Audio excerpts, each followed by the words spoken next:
Hello friends, வணக்கம். இன்றைக்கி இயற்கை முறையில் எப்படி களைக்கொல்லியை தயாரிக்கிறதுன்றதை பற்றி தான் பார்க்க போகிறோம். அப்படி தயாரித்த களைக்கொல்லியை எப்படியெல்லாம் பயன்படுத்தலான்னு பார்ப்போம். அதுக்கப்புறம் எத்தனை வகையான களைக்கொல்லி இருக்குது, எப்படியெல்லாம் களையை வளர விடாமல் தடுக்கலாம் அப்படிங்கிறத பற்றியும் பார்க்க போகிறோம். அதுக்கு என்னென்ன உபகரணங்கள் பயன்படுத்துகிறாங்க, எப்படி பயன்படுத்துகிறாங்கன்றதை பற்றியும் தான் பார்க்க போகிறோம். அதோடு சேர்ந்து நம்ம வயலில் களை எடுக்கிறத பற்றியும் பார்க்குறோம். இதுதான் பாரம்பரியமான முறை. ஃப்ரெண்ட்ஸு, நம்ம நிறைய களை எடுக்கிறோம், அது இதுன்னு சொல்கிறோம். கிராமத்தில் உண்மையிலே பொம்பளை ஆளுகளை விட்டு களை எடுக்கிறாங்க நம்ம தோட்டத்தில். எப்படின்றத பார்ப்போம் பாருங்கள். இதெல்லாம் எடுத்துட்டாங்க, களை எல்லாம் எடுத்தது அப்படியே உள்ளெல்லாம் குமிச்சு போட்டாங்க பாருங்கள்.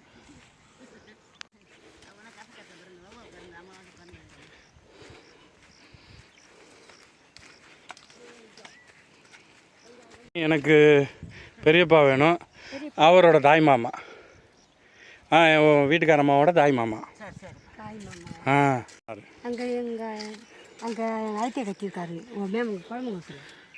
அவர் வந்து சின்ன மாமனார். அவர் சின்ன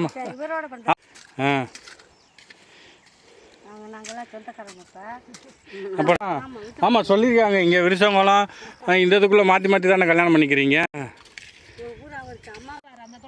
எந்த தோட்டங்கம்மா? ஆமாம். ஓ, கோழி பண்ணை. கோழி பண்ணை எங்கே இருக்கு? ஆமாம், போலீஸாக இருக்காப்புல. கொய்யாத்தோப்பும் அவரே வச்சுருக்காப்புல. ஆனால் கொய்யாத்தோப்பை இப்போ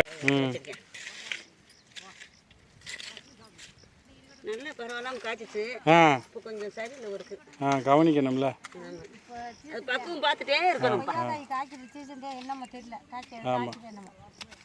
களைகளை வளர விடாமல் இயற்கை முறையில் ஒரு சொல்யூஷனை தயாரித்து அதை வச்சு எப்படி களைகளை நம்ம ரிமூவ் பண்ணுறதுன்றது தான் முதல் முறையாக நம்ம பார்க்குறோம்.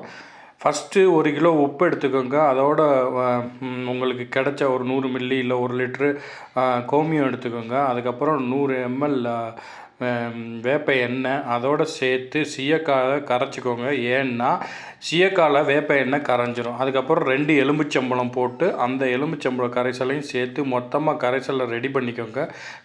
கரைத்த கரைசலை எங்கெல்லாம் களை இருக்கோ அங்கெல்லாம் தெளிச்சிங்கன்னா 2 நாளில் 3 நாள் தெளிச்சிங்கன்னா அதுக்கப்புறம் பார்த்திங்கன்னா அங்கே இருக்கிற களைகள் எல்லாமே நீக்கப்பட்டுரும். இது இயற்கையான முறை. அடிஷ்னலாக நிலத்துக்கு எந்த பாதிப்பும் ஏற்படுத்தாது.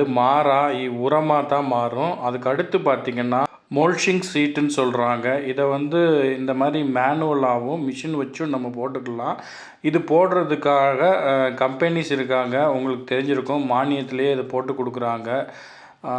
யாருக்காவது இந்த மானியத்தில் இந்த ஷீட்டு போடணுன்னு நினச்சிங்கன்னா எனக்கு பிங் பண்ணுங்கள், நான் உங்களுக்கு ஹெல்ப் பண்ணுறேன். இது ஒரு வகையான களையை வந்து அவாய்ட் பண்ணுற டெக்னிக். இந்த ஷீட்டுக்கு இன்னொரு பேர் silver plastic sheet, biodegradable sheet அப்படின்னு சொல்கிறாங்க. இந்த ஷீட் என்ன பண்ணுன்னு பார்த்தீங்கன்னா உள்ளே வந்து ஹியூமினிட்டியை வந்து மெயின்டைன் பண்ணும். அதாவது வெப்ப சூழ்நிலையை மெயின்டைன் பண்ணும், ஈரப்பதத்தை மெயின்டைன் பண்ணும். அதே சமயத்தில் களைகளை வளர விடாது. அதனால் எல்லா சத்தும் வந்து செடிக்கு போய் செடி ஆரோக்கியமாக வளரும். அதனால நம்மளுக்கு வந்து ப்ரொடக்ஷன் வந்து ஜாஸ்தி கிடைக்கும். அடுத்த டெக்னிக் பார்த்திங்கன்னா மூடாக்குன்னு சொல்லி கேள்விப்பட்டிருப்போம். நம்ம எல்லாத்துக்குமே இது தெரியும். இது வந்து நம்ம செடியில் கிடைக்கிற இலைகள் தலைகளை வந்து நம்ம நிலத்தில் வந்து போட்டு அதை வந்து சூரிய ஒளி அதை பெனிட்ரேட் பண்ணி தரைக்கு போகாமல் அதிலிருந்து செடிகள் களைகள் எதுவும் முளைக்காமல் பார்த்துக்கிறது தான் இந்த மூடாக்கு முறைன்னு சொல்லுவோம். இதோட அடுத்து ஒரு மூடாக்கு முறை என்னன்னு கேட்டிங்கன்னா உயிர் மூடாக்குன்றாங்க. அது வந்து செடிகளுக்கு இடையே நம்ம வந்து இப்போ வாழை மரம் போட்டிருந்தோம், அதுக்கு இடையில வந்து கீரை, புதினா, கொத்தமல்லி இந்த மாதிரி போட்டு உயிர் மூடாக்குகளை பயன்படுத்தினோன்னா அங்கே வந்து டபுள் த அமௌண்ட் வந்து நமக்கு ப்ரொடக்ஷனும் கிடைக்கும். அதே சமயத்தில் களைகளையும் நம்ம அவாய்ட் பண்ணலாம். இது போக இன்றைய நாளில் மிஷினரி யூஸ் பண்ணி நிறைய வந்து களை எடுக்கிற மிஷின்ஸ் வந்து வந்துருச்சு, சப்சிடியில் வந்துருச்சு. யாருக்காவது இந்த சப்சிடியை கிளைம் பண்ணி எனக்கு ப்ரொசீஜர் வேணும் அப்படின்னு தெரியணும்னு நினைக்கிறீங்களோ அவங்கெல்லாம் கமெண்ட் செக்ஷனில் கமெண்ட் பண்ணுங்கள். அவங்களுக்கு என்னால் முடிஞ்ச உதவி செய்கிறேன். அடுத்த நல்லது ஒரு வீடியோவோடு உங்களை சந்திக்கிறேன் ஃப்ரெண்ட்ஸ். நன்றி, வணக்கம்.